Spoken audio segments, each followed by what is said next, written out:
Hello again, Andy with Handy Andy. Welcome back to a project we're doing for one of our clients up in Elijay.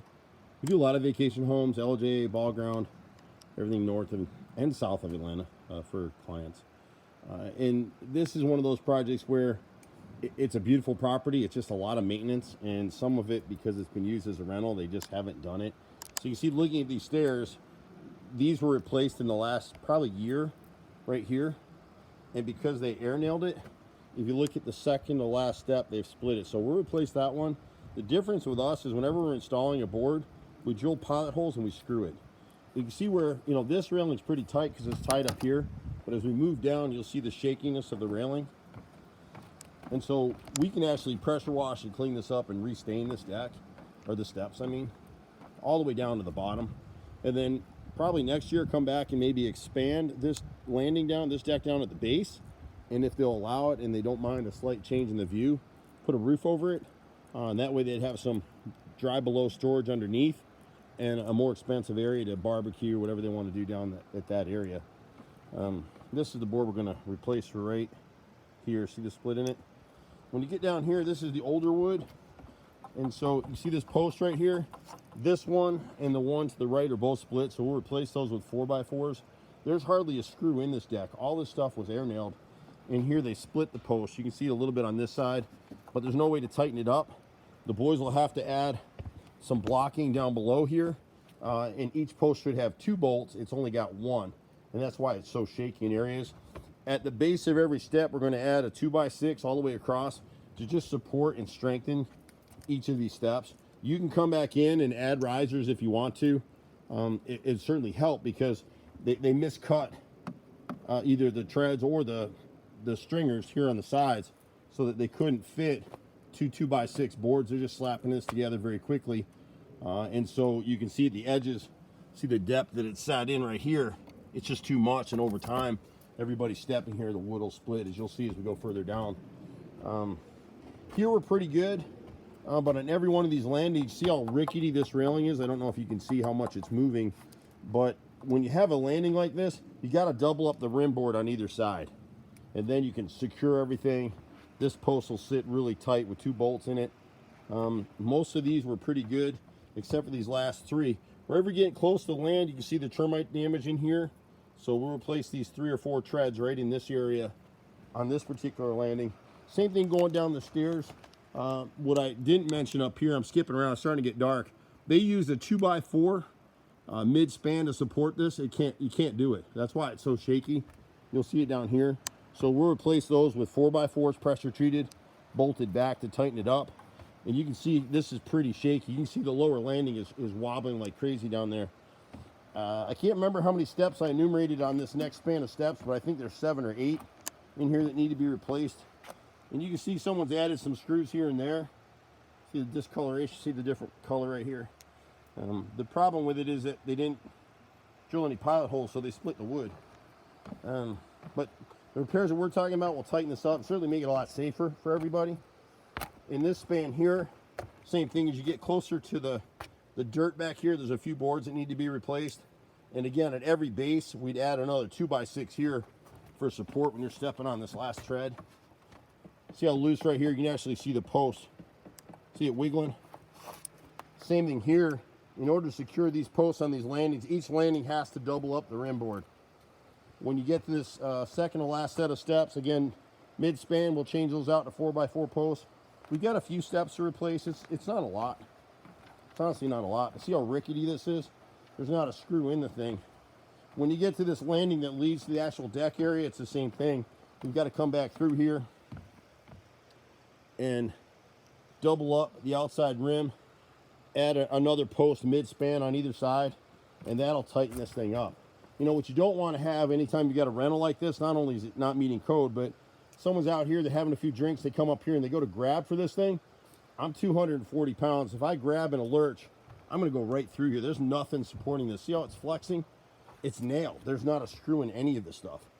It's great when they do the railing system this way because it preserves the view down to the water, which is what everybody's coming out here for. So this will clean up pretty nicely. This area of deck right here, same thing underneath. We've got to add a post mid-span here in the center. and yeah, 3, 2 actually, 1 and 2, and that will take care of this.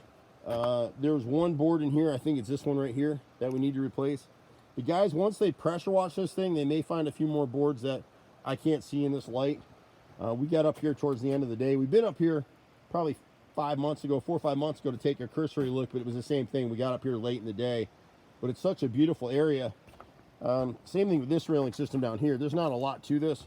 You can see that it's bowed, but it needs one more post on either side, centered mid-span. And then here it's a little more on the repairs, where we need to come down here and see how it's just sitting on a block down here. Replace these 2 posts and set them down in actual concrete here at the end. This platform can stay here under the riser, but both posts need to be set in concrete. Code now is to set them off on standoffs, you know, build a put a concrete setting underneath with screw down brackets. The problem with doing that here is this area is subject to a lot of erosion, so we'd rather trench the post and set it down in concrete instead of using a standoff. It'll be under warranty. If it ever rots or anything like that, we'll replace it. When you're looking at the railing, you see how this whole railing's kicking out? My camera's straight. See, this post is still pretty good, but this one's bent back this way. And the way they built this thing, again, you'd come back in here and you would do it mid-span. See how they replaced this board right here? And they drove a screw without, see what happens? They drove a screw without a pilot hole in both places. So this whole board is already starting to split out. And you can see how it's got an overbite, so to speak, right here. So if they wanted to come back through at some point when they're sure what they're doing, we can add 2-bys all underneath here to support this stuff. And that's really how it should be done. The only trick with that is when you do that, you got to make sure that you're blowing off on a regular basis, because if leaves set on the stuff, it'll start to cause some decay. Although this older pressure treated wood is pretty decent. Whoever did these stringers, they way overcut everything. There's not much we can do that. Underneath this last step down here, we need to set a post and brace assembly right where this abuts the deck, where the stringers meet the deck under here. So really this whole thing, see how the back end, the rim board is doubled right here, right in here, but here it's a single board, and on the right side it's a single board. So in both of those areas, we need to go ahead and double that up. We can add in, there's not a screw in this thing, and you can see where it started to pull. My light's not very good, but if you were to come under here, you can see how they started to pull some of these nails. So we want to add some screws on the ledger board and some inside corner pieces underneath, all the way across. I think there's 16 of them we need to add here. And then these 2-bys that they added as bracing is to keep it from twisting and racking, but it doesn't give much structural support. So once these rim boards are doubled, we need to add some actual pressure treated inside corners in here, and this thing will sit well. They can always come back at some point and expand this. I don't know what the requirements are out here, but if they expand this section out a little bit, we're not gonna have to undo much of what we've done, but then you've got a really nice area underneath. If you were able to put a roof structure on top of this thing, then you've got storage or some screened in sitting down below here, because this is really the reason why people come out here.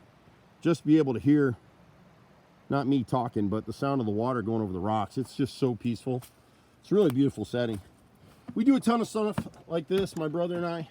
It's just hard because people out here, there's a lot of handymen that float up here in these areas, and these are mostly vacation homes. And you see what happens is everywhere they put a nail, it just splits the wood. And we get people all the time that they'll get a quote from us and they'll get a quote from somebody else to do a fence or a deck, and then they're calling us back 2-3 years later and saying, all my wood is split, looks terrible, it's starting to lean, blah blah blah. Well, that's why. You know, this area up here is pretty good shape. This will all clean up well, and we can save most of this wood. So, but it's a beautiful setting. When you look at the back of this, it's just so pretty out here. But my brother and I, we run a crew of 24 to 30 guys. It just depends. We do everything from handyman stuff to full house remodels, kitchen, baths, you name it, we do it. We love this stuff. We get up here mostly for existing clients. They got a house, they trust us. When they're renting stuff like this, we're cheaper, and we know a little bit more what we're doing than the average handyman that's going to come through here. When you're running a rental property, When you use the management's people, costs go up. If you got your own guy, you're better off to use your own guy. Anyway, we'll see you at the next house. Bye for now.